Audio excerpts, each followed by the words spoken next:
Bismillahirrahmanirrahim. Assalamualaikum warahmatullahi wabarakatuh. Alhamdulillahirabbil alamin. Amma ba'du. Syukur senantiasa mari sama-sama kita panjatkan kehadirat Allah Subhanahu wa taala. Berkat kudrah dan iradahnya alhamdulillah pada kesempatan subuh hari ini kita semuanya masih merasakan nikmat yang begitu besar yang Allah berikan pada kita semuanya. Nikmat iman, Islam serta sehat walafiat, dan juga nikmat di mana sama-sama alhamdulillah pada kesempatan subuh hari ini kita sama-sama bisa kembali untuk melaksanakan aktivitas kita, rutinitas kita, khususnya pada salat subuh di hari Ahad, yang dimana kita sama-sama melaksanakan kajian rutin kita. Yang alhamdulillah pada kesempatan subuh hari ini tentunya agak sedikit berbeda, di mana kemarin atau pekan yang lalu yang kami sampaikan bahwa untuk jadwal alhamdulillah kebetulan ya bisa ditukar. Jadi para pemateri yang menyampaikan kajian rutin di masjid kita tidak ada kekosongan. Yang semestinya pekan ini pekan ketiga disampaikan oleh Bapak Kiai Salahuddin, tapi alhamdulillah ya pada malam hari ini disampaikan oleh yang terhormat Bapak Kiai Haji Dr. Andes Ali Anwar, yang pekan kemarin beliau sedang berhalangan, tapi alhamdulillah malam subuh hari ini beliau bisa menyampaikan kajian pada kesempatan yang berbahagia. Baik, salawat dan salam mudah-mudahan juga senantiasa limpahkan pada junjungan kita baginda Nabiullah Muhammad sallallahu alaihi wasallam, keluarganya, sahabatnya, dan kita selaku umat yang mudah-mudahan kita semuanya mendapatkan syafaatnya di yaumil qiyamah nanti. Hadirin jamaah rahimakumullah, seperti biasa sebelum sama-sama kita akan dengarkan kajian ataupun materi yang akan disampaikan oleh guru kita, mari sama-sama kita awali dengan bacakan Ummul Quran Suratul Fatihah dengan niatan mudah-mudahan senantiasa Allah Subhanahu wa taala memberikan kita ilmu yang bermanfaat baik di dunia maupun di akhirat kelak nanti. Ala hadihin niyah wa likulli niyatin salihah wal hadratin Nabi Muhammad sallallahu alaihi wasallam. Al-Fatihah.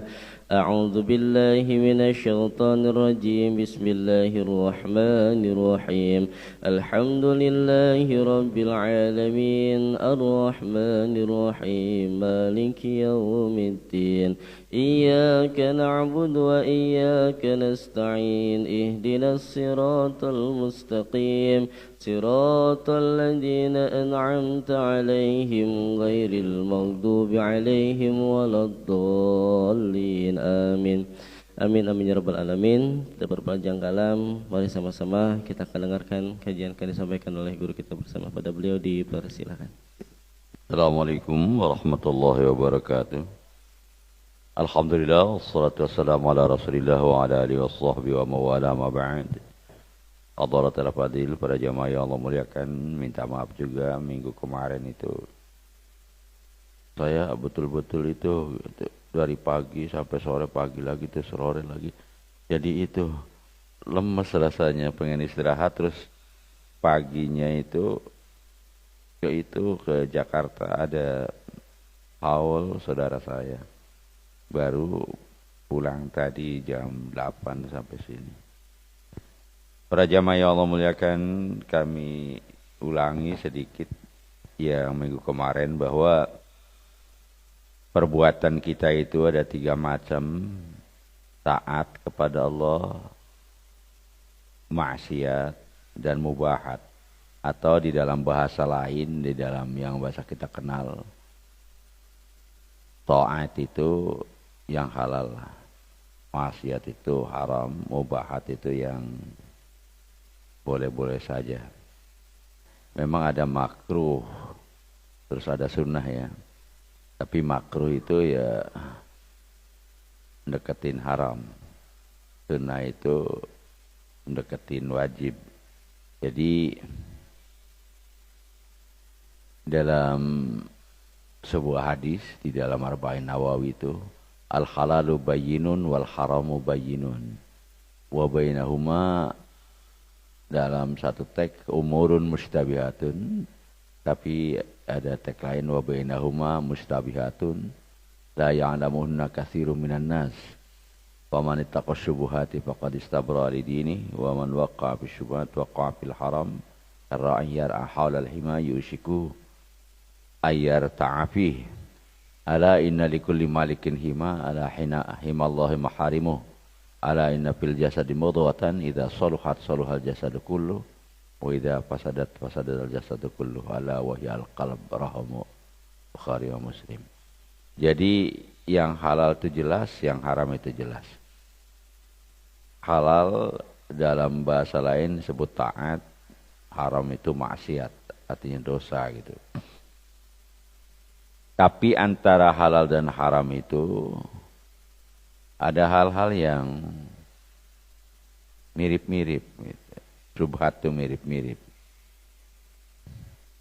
Nggak banyak orang yang tahu tentang hal ini. Maka siapa yang menjaga diri dari hal yang subhat, maka dia telah membersihkan agama dan kehormatannya. Siapa yang jatuh pada hal yang syubhat, jatuhnya ke hal yang haram. Jadi begini nih, halal terus sampai sini itu ada batasnya syubhat nih. Pokoknya ini haram, syubhat di sini. Jadi yang memisahkan antara yang halal dan yang haram itu enggak terus langsung haram gitu. Ada syubhat dulu. Syubhat ini batasan. Batasan itu kalau di dalam qaidul fikih al-harim lahu hukmu ma huwa harimun lahu. Pagar itu termasuk hukumnya dalam kategori yang dipagari. Jadi kalau kita jual tanah, maka pagar atau batasannya itu ikut dimiliki oleh kita. Kalau batasannya doang yang dijual nggak bisa. Tapi batasan berupa tanah ya, bukan pagar besi. Kalau pagar besi bisa panggil orang Madura jual dulu bisa itu. Batasan itu artinya umpamanya 10 meter tuh ini batasan lah, ada patok di situ. Ini maksudnya tanah yang batasan itu yang dijual nggak bisa itu. Lah itu kalau hal yang syubhat itu jarang yang tahu. Siapa yang tidak mau mendekati hal yang syubhat, maka dia telah membersihkan. Maksudnya begini loh. Syubhat itu ada sesuatu masalah ini halal apa haram ya? Itu. Jadi belum tahu orang itu. Sebab al-halalu bayyinun wal haramu bayyinun. Yang halal jelas, yang haram jelas. Jelas bagaimana Pak? Saya belum tahu. Maksudnya jelas tuh di Al-Quran sudah ditentukan mana yang halal, mana yang haram. Tinggal kita ya mau mengkaji, nggak mau lihat nggak gitu. Artinya bukan sesuatu yang ghamid, bukan sesuatu yang Allah belum kasih tahu. Udah dikasih tahu ini halal, ini haram, udah jelas itu. Cuman kitanya nggak mau tahu, yang nggak jelas juga. Itu urusan lain. Tapi tidak berarti bahwa Tuhan tidak menjelaskan. Nah itu ada yang makruh itu. Yang makruh itu ya kalau kita jatuh terus pada hal yang makruh, lama-lama hal yang haram. Diibaratkan oleh Rasulullah seperti orang menggembala hewan, apalagi kalau banyak hewannya, di pinggir kebun orang gitu. Maka hampir dipastikan bisa nedak istilahnya itu atau masuk ke kebun orang kalau enggak dipakai. Ya kita jagain kambing umpamanya atas 10-20 waktu kita masih fit gitu ya, wah jagain terus. Lama-lama kita lemah, loyo-loyo kambing, ngantuk kitanya kambingnya ke situ gitu. Kalau sudah dekat-dekat itu. Jadi makanya ada wala taqrabuz zina innahu fahisha wa sa'a sabila.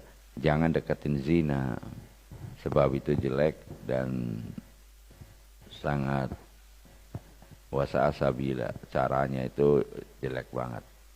Ada yang bilang pada saya, Ustaz kalau dekat kereta api kan gak boleh, tapi kalau naik kan boleh. Benar, tapi kan harus ada aturannya. Nggak boleh sembarang naik, bisa diusir itu oleh masinis. Jadi harus beli tiket dulu gitu. Apalagi sekarang ada aturan baru gitu. Saya kangen sebetulnya tahun 70-an itu. Kalau naik kereta api saya ke Rembang itu sampai Semarang. Itu bebas banget, bebasnya itu banyak tukang telur asin, kacang ibu, rambutan gitu. Terus duduk di pinggir pintu, pecel pada lewat gitu makan. Asik banget kan lama itu. Masih muda, terus tahun 70-an. Sekarang itu paling bisa bawa minuman doang kali ya, minuman juga yang di itu. Nggak bisa itu makanan. Tapi dari satu sisi ya ketahuan bahwa sekarang itu lebih teratur, lebih beradab gitu. Ini di sini tuh masih enak banget saya. Dulu saya kalau pulang ke kampung itu rasanya pegel di hati tuh. Ini ke kampung saya saya tinggal bertahun-tahun kok kayak stagnan gitu. Ya ada perubahan-perubahan, rumah-rumah lebih agak bagusan, tapi kok suasananya masih nggak jauh beda gitu. Lamban, nggak kayak di Bekasi umpamanya.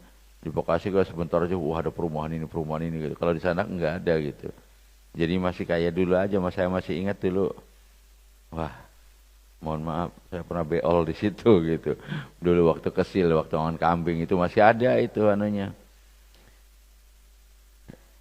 Dan lihat di Jakarta begitu mewah. Tapi mohon maaf, beberapa tahun yang lalu saya pernah diajak ke Singapura dan ke Malaysia setengah bulan kayaknya. Pulang dari Singapura dan Malaysia itu, saya melihat Jakarta, ya Allah. Kayak di kampung, kayak saya dari Jakarta melihat ke kampung gitu. Iya. Tapi ala kulli hal saya lebih suka di Indonesia. Meskipun semrawut, enak gampang gitu. Di sana itu saya pernah jalan hampir 1 kilo untuk nunggu naik taksi. Kalau di sini kan taksi lewat mampir gitu. Terus malam mau makan apa, jajan apa gitu. Tinggal keluar. Pasti ada nasi, pasti ada. Kalau nggak percaya, 2 yang pasti ada nasi. Selain nasi goreng ya, yang ngalong. Yang udah pasti insya Allah ketemu itu pergi ke pasar. Atau ke halte bis. Pasti ada orang jualan di situ. Di sana kalau sudah jam 8 apa nggak ada itu tukang gorengan, mider, tukang bakso mider, ketak-ketok nggak ada. Enakan di sini sebetulnya. Cuman ya itu jadinya semrawut. Di Arab aja disiplin banget itu. Bapak salah parkir di sana, bapak tinggal, bapak hilang dah mobilnya. Digaruk, ditaruhnya nggak tahu itu di mana, dibuang pokoknya begitu aja. Nggak bisa nuntut kita. Kalau di sini kan masih bisa dituntut polisinya, di kemana ini tuh. Enggak. Disiplin. Jadi kita enak tapi keenakan jadinya. Jadi itu. Jadi antara halal dan haram itu ada yang syubhat ini. Bagi orang-orang yang mau membersihkan dirinya dari perbuatan syubhat, itu berarti dia telah membersihkan agama dan kehormatannya. Sebab kalau sudah minggir-minggir itu, lengah sedikit kejebur. Jadi lebih baik jauh gitu. Nah ini sangat penting. Di sini ada 3 hal itu. Taat, maksiat, mubah. Disebut 3.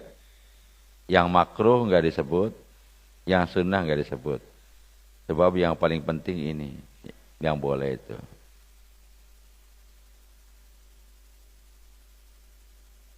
Yang ini, taat, maksiat, dan mubahat itu.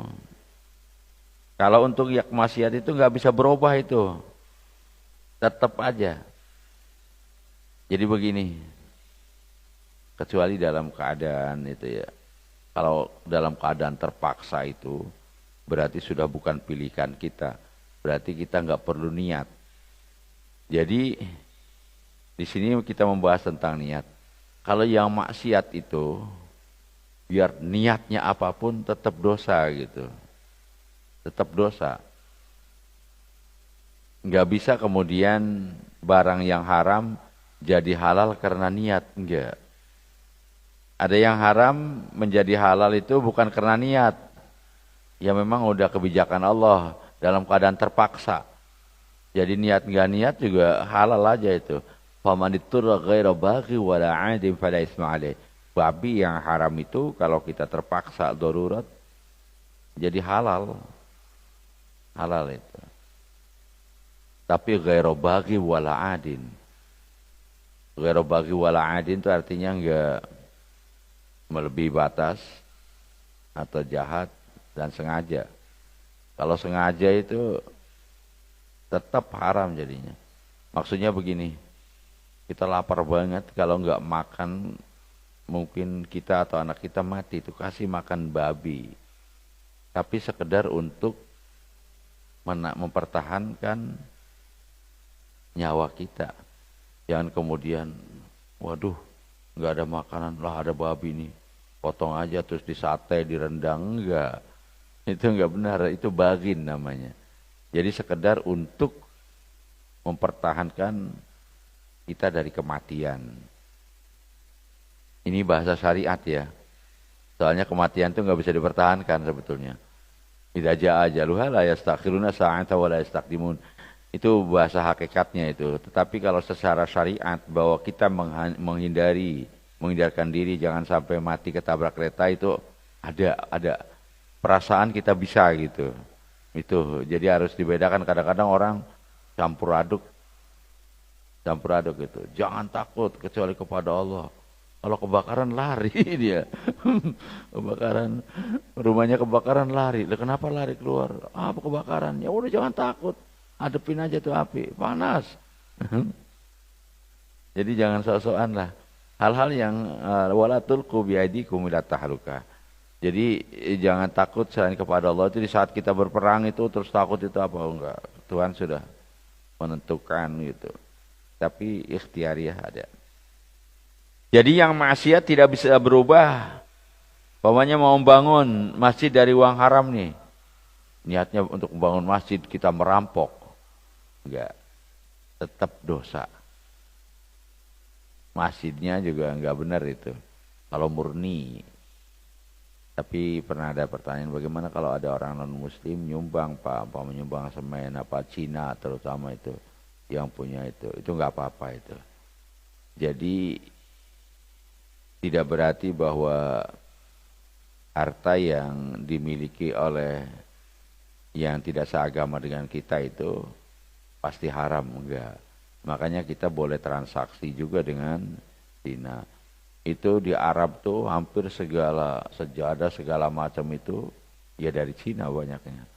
Enggak apa-apa, itu zaman Nabi juga transaksi dengan orang Yahudi, orang Nasrani itu jualan dagangan tuh biasa gitu.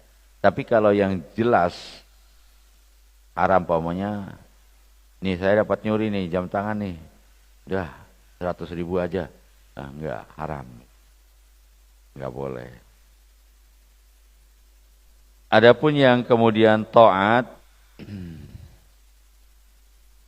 kalau yang taat itu umpamanya kita juga yang haram itu kita mencuri untuk memberi makan orang fakir, niatnya baik. Itu tetap nggak bisa itu.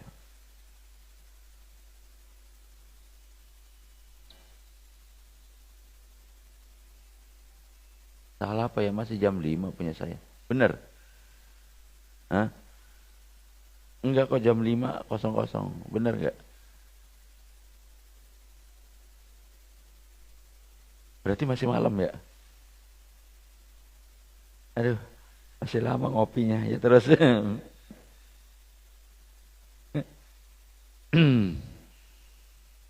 Atau membangun madrasah atau masjid dengan harta yang haram meskipun tujuannya baik, tidak gak bisa. Wahada kulluhu jahlun. Semua perbuatan ini adalah kebodohan. Niat itu tidak mempengaruhi sesuatu yang haram, sesuatu yang zalim, kemudian keluar jadi hal yang taat, gak bisa itu.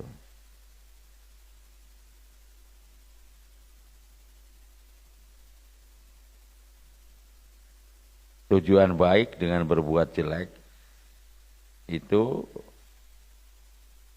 nggak bisa dituntut oleh syara. Kadang-kadang orang bodoh itu karena cintanya, ya mohon maaf banget. Cinta itu akan membangkitkan fanatisme. Sebab cinta itu unsur kekuatannya adalah subjektivitas itu. Cinta itu akan fanatisme. Kadang saking fanatiknya tapi nggak tahu caranya. Ada orang cinta banget sama anaknya itu, anak kecil. Maklum usia 60 tahun baru punya anak umpamanya. Oh ada Pak 60 tahun yang punya anak lah. Nabi Ibrahim malah usianya udah 70 tahun lebih, 80 tahun baru punya anak. Akhirnya sayang banget, dijaga banget itu siang dan malam, nggak boleh ada yang mengganggu. Pas musim nyamuk begini banyak nyamuk itu, dulu kan kurang itu. Sekarang kan ada tutup saji umpamanya bisa itu hindari bayinya. Sekarang nggak ada. Akhirnya dia kesel banget itu nyamuk. Ada nyamuk di kepalanya, dia ambil martil. Dia kesel tuh digetok kepala nyamuknya yang ada di jidat itu. Nyamuk bisa kena bisa enggak, tapi kepala anak benjol.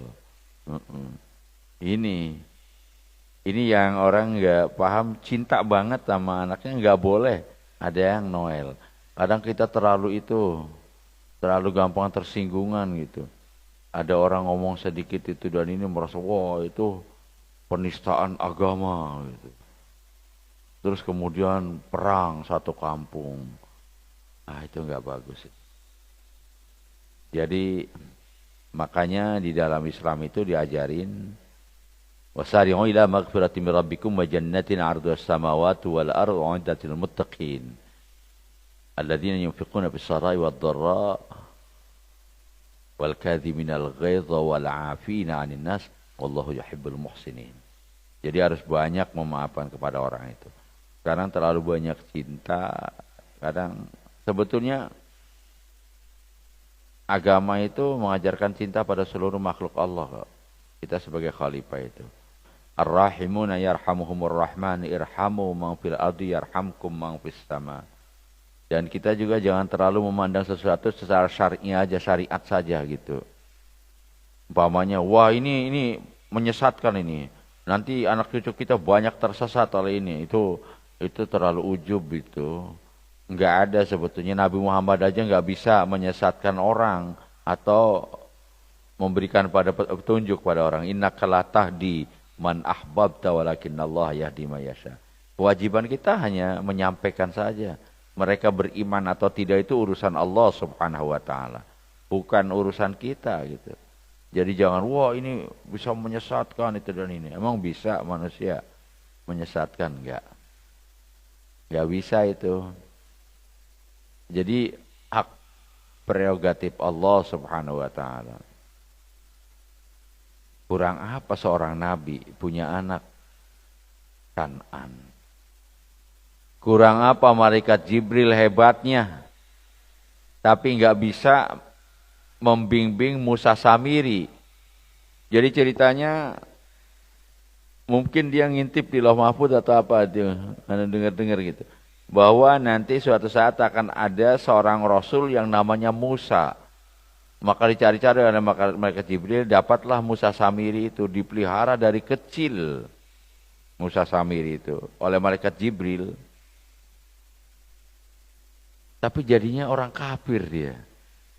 Tapi kebalikannya, Nabi Musa yang dipelihara oleh Fir'aun, raja yang ngaku Tuhan, kafirnya udah amblek-amblekan, kafir banget itu, asli pakai sod kafirnya itu.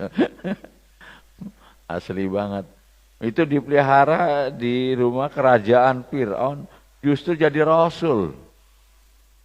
Dan hebatnya lagi dari kecil itu, sudah ada diramal ahli nujumnya itu bahwa Fir'aun akan dijatuhkan oleh seorang anak yang lahir pada malam ini.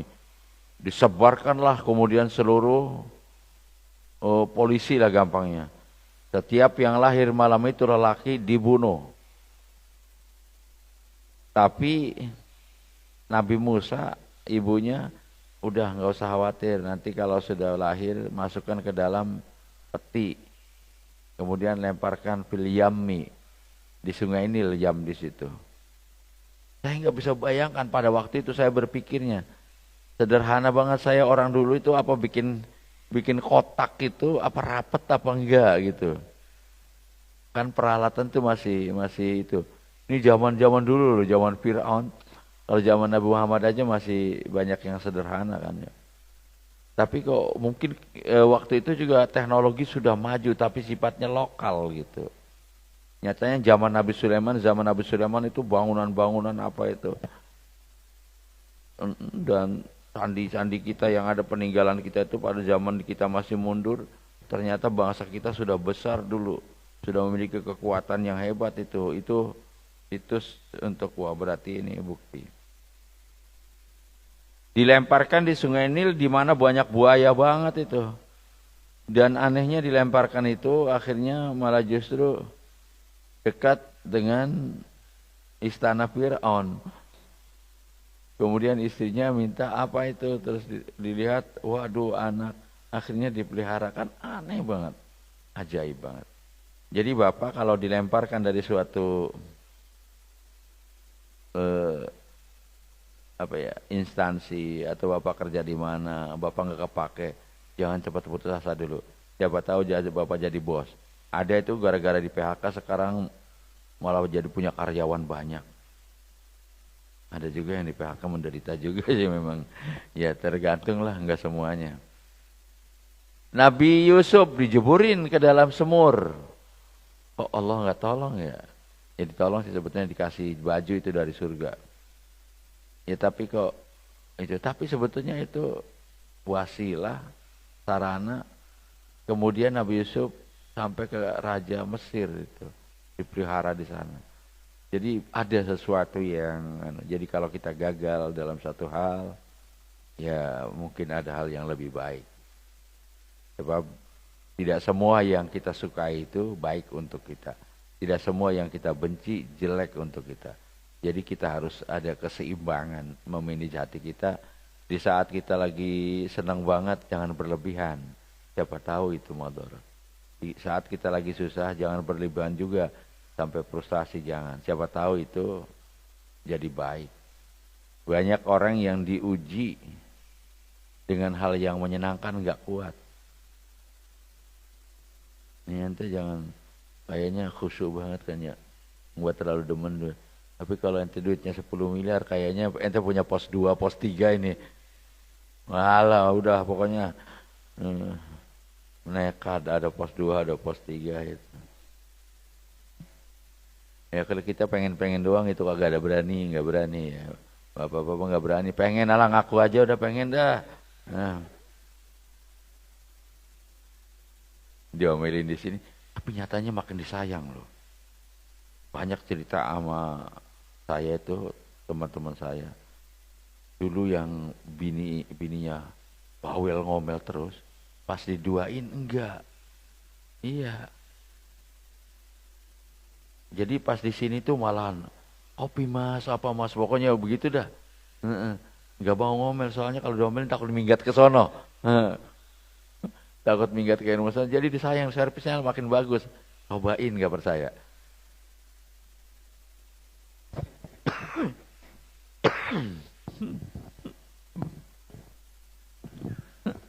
Dan katanya jangan mohon maaf nih agak sedikit porno ya, nggak ada ibu-ibu kan.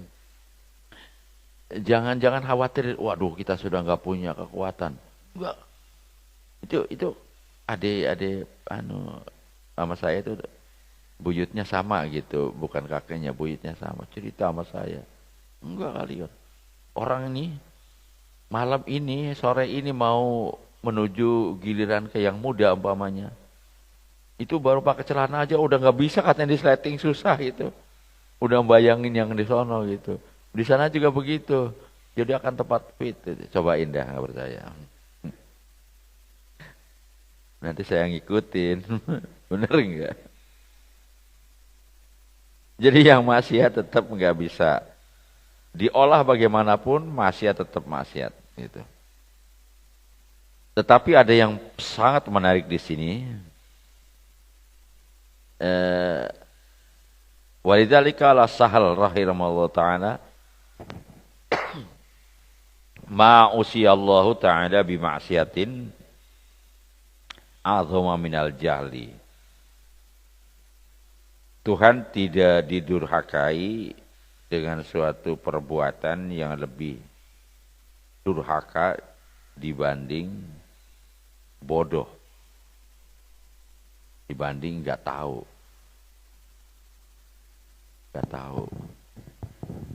Jadi kebodohan itu justru kemaksiatan yang sangat besar itu. Makanya hal yastawil ladina ya'lamuna wal ladina la ya'lamun. Seorang raja yang dihormatin banget kalau dia pakai baju biasa, kemudian jalan-jalan di kampung, orang-orang yang tukang jagung atau tukang cendol yang anggap dia orang biasa, mau beli abang, berapa bang? Padahal dia seorang raja. Kenapa? Karena dia nggak tahu. Sok kalau tahu dia pasti itu. Jadi al-jahlu, bodoh itu nggak tahu. Nggak tahu hukum juga sama itu, perasaan bener aja. A'dhamu min qila ya Aba Muhammad hal ta'rifu syai'an asyadda minal jahli? Hei ayah Muhammad, apakah kamu tahu sesuatu yang lebih belangsak, lebih jahat, lebih enggak beres dibanding kebodohan? Bodoh itu artinya tidak tahu maksudnya. Tidak paham, tidak tahu. Qala na'am.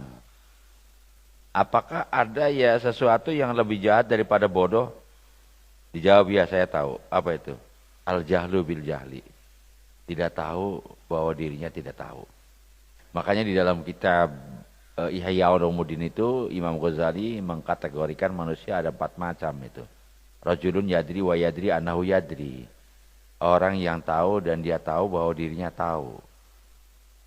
Jadi paham. Yaitu orang yang mengamalkan ilmunya. Yang kedua, rajulun yadri wala yadri annahu yadri.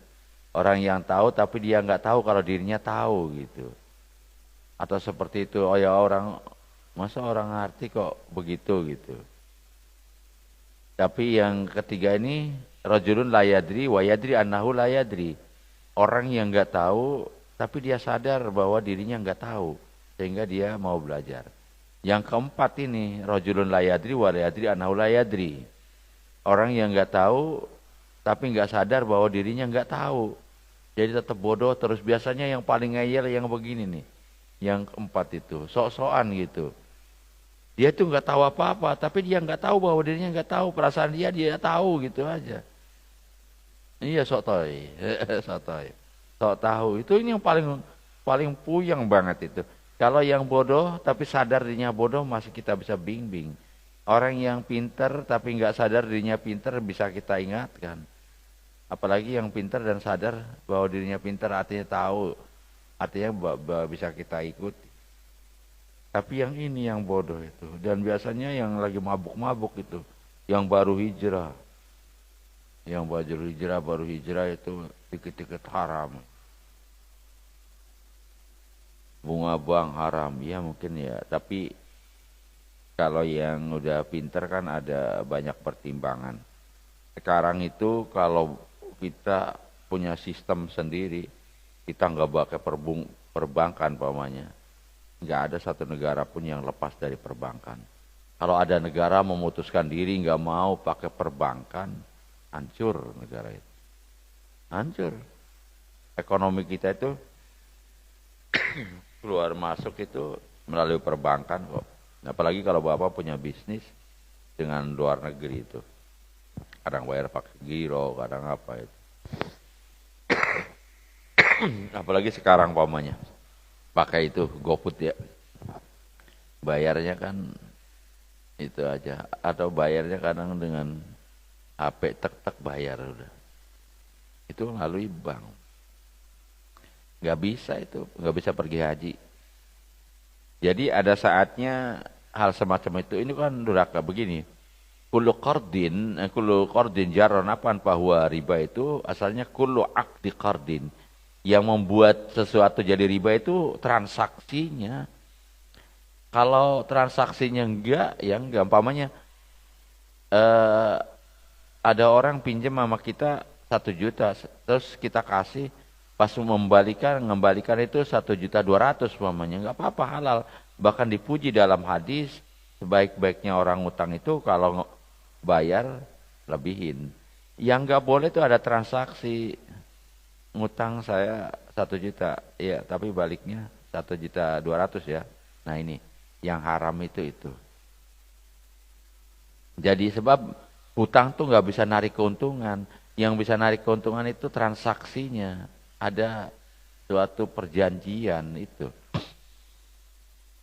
Jadi kalau utang piutangnya enggak, ngutangin gitu terus kemudian orang balikin ngelebihin itu bagus itu. Kata Nabi, khairun nasi dana, pokoknya sebaik-baiknya orang itu kalau ngembaliin pinjaman lebihin. Memang kalau enggak lebih itu repot itu. Apalagi umpamanya duit kita rupiah itu kan inflasi gitu ya. Makanya di kampung saya itu ada sistem kayak macam arisan. Jadi kalau orang ngawinin itu ada lawangan istilahnya itu. Itu ada terdaftar, umpamanya ikut rombongan yang Endang gitu. Itu ditentukan umpamanya daging 10 kilo. Jadi kalau kita ngawinin, dia enggak kondangan kita bisa nagih itu. Itu macam arisan itu. Tapi harganya daging hebatnya itu. Daging atau harga emas. Jadi kalau umpamanya 10 tahun yang lalu kita menyumbang pada yang nikah itu daging 10 kilo. Meskipun tidak berbentuk daging, tapi uangnya berapa waktu itu? Umpamanya 10 kilo 500.000 lah umpamanya ya. Pas sekarang harga daging mahal. Ya tetap dia harus bayar 10 kilo daging. Tapi apa berupa daging apa dikonversi jadi uang itu soal lain. Tapi seharga daging 10 kilo itu. Jadi aman dari inflasi. Sebetulnya yang paling bagus itu sistem itu kalau kita bisa mengelola di kampung itu. Jadi ngutangin itu, tahu ngutangin. Iya, bukan nyopotin kutang, bukan. Makain kutang lagi. Ngutangin padi, bayarnya padi. Itu enggak riba itu. Pokoknya lagi panen nih. Kita beli padi dah 10 ton. Diutangin ke orang 10 ton juga itu. Tapi bayarnya nanti pas musim kemarau, musim itu 10 ton juga bayarnya. Itu kalau dikonversi uangnya mungkin waktu panen tuh 10 ton tuh gampangnya 10 juta lah gampangnya umpamanya. Itu kalau musim kemarau atau musim paceklik itu bisa 15 juta itu. Ya tapi jangan ngutang kalau duit repot tuh ya. Beli ngutangin. Jadi kalau ngutangin uang hebatnya di sana ada yang cerdas di tempat saya itu. Oh kalau utang duit nggak ada, adanya padi. Itu pas panen begitu itu. 1 ton atau 2 ton.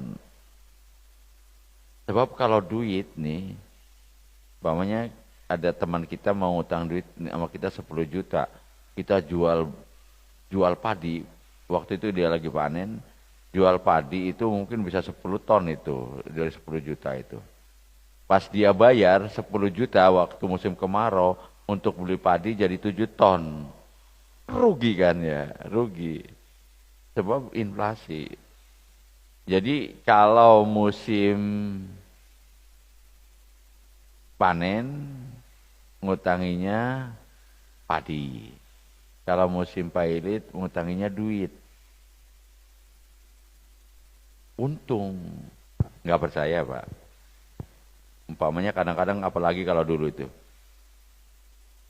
Gabah itu 1 ton itu fluktuatif harganya kalau lagi panen itu karena biasa ya mekanisme pasar kalau lagi supply itu banyak ya demand kurang ya otomatis jatuh itu antara supply dan demand itu ya.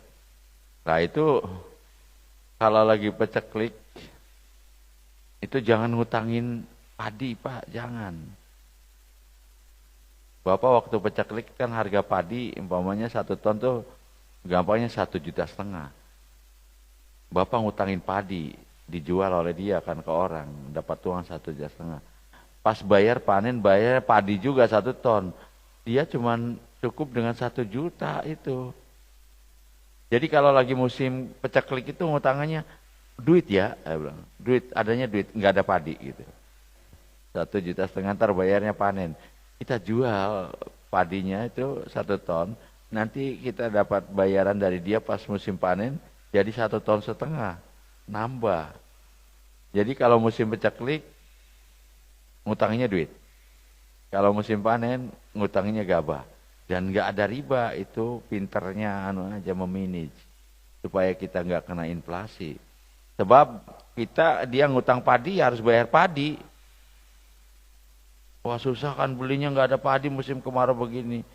Ya sudah pokoknya padinya terserah apakah ente mau jual lagi apa enggak terserah gitu. Pokoknya saya minta dapat padi itu. Kalau memang nggak ada ya ente jual ya harga padi sekarang berapa gitu. Ente kan 1 ton dulu pinjam sama saya, ya udah bayar 1 ton. Kalau nggak ada dikonversi dengan uang. Pinter itu, cerdas ya yang bisa begitu itu naik terus dan tanpa riba itu. Itu karena bukan dibuat oleh kita, sebab situasi yang membuat naik turun itu bukan kita, bukan. Jadi pinter ada petani yang begitu, dia akhirnya sawahnya jadi banyak itu. Jadi lihat situasi dah. Qala ta'ala bi ma'siyatin al-na'am al-jahlu bil jahli. Bodoh tidak tahu tentang tidak tahu gitu. Li'annal jahla bil jahli yasuddu bil kulliyah bab ta'allum. Karena bodoh atau tidak tahu mengenai bahwa dirinya tidak tahu itu secara keseluruhan bisa menutup pintu ilmu. Faman yadhunnu bi nafsi annahu alimun fa kaifa yata'allam. Kalau ada orang sudah merasa bahwa dia itu udah tahu, ngapain nyari tahu? Ya kan ya? Tahu pasar Tambun enggak? Enggak usah nanya sama orang kan ya. Ngapain nyari tahu? Udah tahu. Jadi kalau orang itu sudah merasa dirinya tahu, dia akan menutup untuk mencari tahu. Merasa doang padahal Bapak nggak percaya dah. Saya itu udah berpuluh-puluh orang saya alami. Mohon maaf, saya dari kecil tuh hobi banget main kalau lagi kosong gitu untuk hiburan tuh main catur gitu. Itu ada orang yang kadang-kadang kalah 5-0, 7-0. Sama saya itu nggak pernah menang. Sebutlah, ada yang kenal kali. Pak Haji Elan, Pak Haji Elan itu. Pak Haji Elan kenal ya, Haji Elan yang di Kompas itu. Ya, Haji Elan itu. Kita main ke rumah itu. Ayo catur Ustaz, ayo. Tapi dia itu kalau saya lagi melihat saya lagi catur sama orang lain, saya suka disalah-salahin sama dia. Ustaz aturan kesini katanya kesini. Pegel banget ya. Enggak sadar kalau dia itu sama saya enggak. Saya jelasin akhirnya, saya kadang-kadang mohon maaf nih, saya mau jelasin. Bapak tadi nyuruh saya ke sini ya, apa? Kuda iya. Ntar kalau dia ke sini, terus kemana? Ya ini, terus ini bisa sekak seter Pak. Oh iya ya. Jadi baru 1 langkah, 2 langkah dia sudah ngajarin yang seharusnya kita mau melangkah itu minimal 5 langkah dan 4 langkah. Wah ini kalau ke sini kemungkinan dia jawab ini, kemudian jawab ini atau ini. Wah ini bahaya ini. Kalau belum begitu jangan itu. Lah ini belum tahu baru. Pokoknya habis ini ke sini gitu aja gitu. Nah baru selangkah 2 langkah itu saya susah sih ngomongin di sini. Kalau yang ngerti catur udah oh iya ya gitu. Jadi susahnya di situ. Lah itu akibatnya apa ya? Dia tuh kalah mulu gitu. Kalau main juga, ya Ustaz, atur ayo. Seneng dia orangnya. Orang udah tua sama. Tapi kalau pas ngeliat itu nyala-nyalain orang. Padahal kalau diuji justru dia salah. Tuh kalau dia begini-begini, bapak ininya kena seternya. Oh begitu ya. Ya, tapi tetap aja nggak bisa terus instan menjadi pinter, enggak. Jadi memang perlu itu. Perlu belajar. Makanya ada orang itu hanya belajar akidah saja atau syariah saja, akidah saja kurang cukup. Harus ada ihsan. Makanya waktu malaikat Jibril turunkan mahwal iman wa mahwal Islam wa mahwal ihsan. Ihsan ini sangat penting.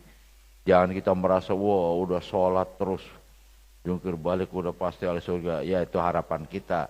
Tapi kalau kemudian saya tuh Ustaz katanya sudah sekian tahun saya sholat malam. Ada itu DKM ada, bukan merbat masjid. Terus orang-orang susah banget sudah sholat itu. Saya itu adzan udah puluh sekian tahun. Ya semoga Allah menerima. Tapi kalau diceritakan begitu tuh kalau dia tahu bahwa itu bisa menghancurkan amal, dia enggak jadi karena bodoh jadi yakin banget bahwa itulah yang terbaik. Nah ini banyak sekali sekarang itu baru belajar kemarin nanti bang artis. Saya belajar dari kecil, dari ibtida itu di pesantren terus. Dan belajar ini masih, jadi kalau masalah agama ada 100, saya itu mungkin masih 0,1% lah pengetahuan saya tentang agama itu. Tapi yang belajar sedikit baru udah setahu banget. Saya kadang-kadang ya Allah Tuhan gitu. Saya kadang-kadang di sini nih baca coba ini. Nggak tahu kitab gundul tulisannya nggak tahu udah. Ya bukan apa-apa, artinya begini bahwa kita memang punya keahlian masing-masing ya. Karena memang umpamanya di antara kita ada yang mempelajari dari SD. Tapi ya kalau masalah agama jangan sok tahu kecuali dia tuh umpamanya dia bidangnya apa ya, teknologi atau apa itu ya udah di bidangnya. Tapi kalau di bidang agama jangan nyala-nyalain ustaz-ustaz apa tuh ya Allah dia itu dikira itu sebentar belajar agama itu. Jadi kita sadar diri masing-masing. Yang ustadz ya yang nggak ngerti ilmu kedokteran janganlah bicara soal kedokteran. Masalahnya begini sih, sekarang fenomena nih. Kiai-kiai ustadz jangan bicara soal politik. Itu masalah agama aja.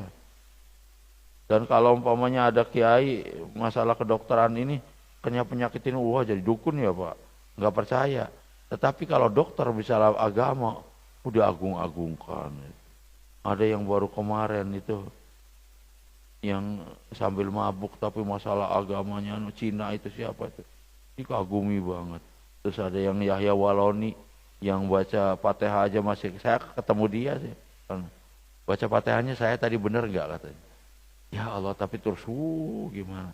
Bu jangan kalau masalah agama yang merujuk pada orang-orang yang memang dari kecil memang profesinya itu gitu. Sama dengan kedokteran juga gitu. Jadi jangan ambil profesi orang lain lah. Kalau kiai nggak boleh politik nggak apa, tapi yang politisi banyak ke masjid ngajarin orang. Padahal bukan kiai. Dia tuker-tukeran ya gitu. Artinya profesinya apa gitu. Yang umpamanya yang jualan ya jualan, yang beli ya beli gitu. Yang sudah pada lapar, pengen haus, pengen minum ya udah siap. Ada pertanyaan nggak? Satu atau dua aja. Jam 5 cepatnya udah terang aja cepat. Ada pertanyaan silakan. Silakan.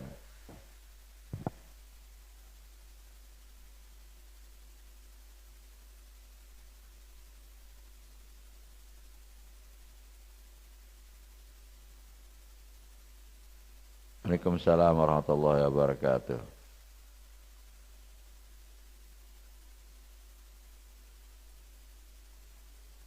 Iya.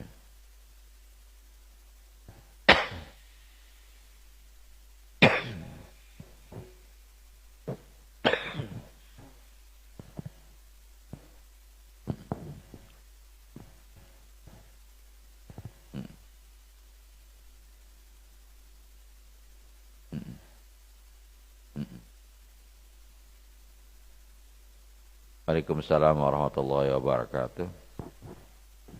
Mengenai biawak itu memang maskut anhu itu, atau di dalam hadis disebut takriri. Pernah para sahabat itu makan daging biawak berobat, tapi Rasulullah lihat, Rasulullah tidak melarang gitu. Artinya apa itu? Bisa juga disebutkan bahwa berarti Rasulullah tidak melarang itu artinya ya enggak pasti bahwa itu haram, bahkan jelas enggak haram itu. Sebab Rasulullah itu sangat qirohnya tinggi. Kalau haram saja kemudian langsung itu gitu. Jadi terus kemudian interpretasinya apa? Ya berarti Rasulullah ridho gitu. Artinya bahwa biawak itu memang ada hadisnya itu. Bahasa Indonesianya dob. Itu di Australia itu gede-gede banget itu. Tapi nggak tahu apakah dob juga termasuk itu apa itu iguana apa enggak, itu saya juga nggak tahu itu. Apa satu kias seperti umpamanya belalang itu, belalang kan macam-macam tuh ya, tapi halal belalang itu. Apa jangkrik termasuk belalang apa bukan gitu. Lihat di kamus. Tapi kamus itu juga ada kamus hukum, ada kamus biasa ya. Jadi kalau masalah hukum ya lihatnya dari kamus hukum gitu. Jadi kalau dob atau biawak itu memang Nabi Muhammad tidak melarang, artinya ya anggaplah halal itu. Apakah kadal itu masalahnya itu? Kadal termasuk biawak enggak? Kayaknya mirip gitu. Soalnya kadal itu bagus banget untuk penyakit diabetes. Saya punya saudara itu punya luka di sini, dia kena penyakit diabetes itu sampai udah terobong lah, dia orangnya buta, encing saya perempuan gitu. Tapi terus oleh ponakannya itu sering dikasih cariin kadal, bisa sampai rapat lagi, padahal itu udah bertahun-tahun asalnya. Jadi kadal itu bisa untuk itu. Kalau teman saya itu Pak Munir, bajing. Bajing itu tahu nggak? Tupai juga ada dua pendapat. Jadi istilahnya itu apa ya, subhat lah. Kalau kepiting sekarang sudah lain lagi itu. Sudah banyak halalnya daripada haramnya. Makro kepiting. Jadi ya MUI sendiri sudah menghalalkan kepiting, ya terserah lah, ada pendapat. Ya yang seperti ini itu lebih baik ya dihindari. Kalau rajungan nggak apa-apa itu rajungan. Jadi kalau dob itu nggak apa-apa itu dob. Memang Hurrimat alaikumul maitatu waddamu wa lahmul khinzir wa ma uhilla li ghairillahi bi. Kemudian ditafsirkan oleh hadis Nabi bahwa jangan dikira bahwa hanya itu saja sebetulnya. Kullu dzinabin minasiba wadiduprin mikhlabin termasuk haram. Tapi ini saya kesel banget sama orang yang baru hijrah itu. Diduprin mikhlabin. Jadi ada sekarang di medsos itu yang mengharamkan ayam. Karena ayam itu punya kuku. Iya, haram itu orang Wahabi sekarang. Aduh, orangnya bodoh tapi saya kasih dalil. Apa itu artinya katanya? Iya, nggak ngerti tapi yakin banget. Justru orang yang bodoh itu kalau dikasih apa-apa yakin banget, soalnya nggak ada pertimbangan dia. Nggak ada pertimbangan. Udah pokoknya ini. Jadi ayam haram, bebek haram, ada kukunya. Padahal di situnya, di hadisnya wakul lididuprin mikhlabin. Yang punya kuku mencengkeram, artinya kayak burung elang itu. Waktu mau nyari musuhnya tuh terus tek dicengkeram. Itu karena ada kekejaman di situ. Makanya kuludina bin minasiba wadiduprin mikhlabin minatuyur. Termasuk haram. Nah, itu. Kalau ayam mau makan nggak pakai nyengkerem, ya nyoker sih, tapi itu balikin sampah doang untuk mencari makanan yang cacing atau apa ya, rayap. Tapi kalau burung elang tuh cek hebatnya itu burung elang bisa membunuh anjing. Karena cakarannya kuat banget, dia sakit, anjing nggak bisa bergerak gitu. Itu yang haram itu. Ini masih ada nih, saya pecat dari grup. Ente udah bertahun-tahun kok masih bodoh terus. Saya keluarin, Jabrian terus, biarin aja. Saya ada 60 lebih grup itu saya nggak pernah masuk. Tiba-tiba saya jadi admin ini. Entah apa jadinya. Jadi kalau hayam haram, padahal banyak hadisnya itu dia nggak paham. Kalau ada hadis nggak sesuai dengan pemikiran dia, hadisnya doib katanya. Saya bilang, tar dulu. Hadis doib itu dilihat dari apanya? Saya bilang dilihat dari apanya. Kemudian hadis itu ada ahad, ada aziz, ada masyhur, ada mutawatir, itu dilihat dari apanya. Kemudian ada mutasil, ada munqati, ada marfu, ada mauquf, ada muaddal, ada mudallas, itu dilihat dari sisi apanya. Agak paham boro-boro lah, bujang banget kadang-kadang saya pecat aja. Wassalamualaikum warahmatullahi wabarakatuh. Waalaikumsalam warahmatullahi wabarakatuh. Baik, alhamdulillah kami ucapkan terima kasih banyak Pak Kiai atas ilmu yang disampaikan pada kesempatan subuh hari ini, dan juga pada jamaah yang pastinya kalau misalkan seandainya tadi ada yang kelewat atau bagaimana, bisa nanti lihat di Instagramnya Al-Isra, bagus ya. Jadi kajian-kajian kita ini baik yang ba'da subuh ataupun yang ba'da maghrib, kalau misalkan pengen mengulang kembali, ingin disaksikan oleh keluarga yang ada di rumah, ya nanti bisa lihat di channel YouTube dan juga Instagramnya Al-Isra. Apa Pak? Al-Isra aja, TV Al-Isra ya. Iya, Al-Isra ya. Jangan lupa subscribe ya. Ya. Baik, hadirin jamaah rahimakumullah, dan selanjutnya mari sama-sama kita tutup, dan kami ingatkan kembali bahwasanya untuk sore hari ini kajian kita akan disampaikan oleh Ustadz Muhammad Ajib LCMA. Informasi terakhir kemarin beliau kurang sehat dengan Pak Kifatur ya. Tapi mudah-mudahan beliau sudah bisa mengisi kajian pada kesempatan hari ini. Kita doakan semuanya guru-guru kita ya diberikan kesehatan dan panjang umur oleh Allah Subhanahu wa taala. Baik, sama-sama kita tutup dengan baca hamdalah dan kafaratul majlis. Alhamdulillahirabbil alamin. Subhanakallahumma wa bihamdika asyhadu an la ilaha illa anta astaghfiruka wa atubu ilaik. Terima kasih. Assalamualaikum warahmatullahi wabarakatuh.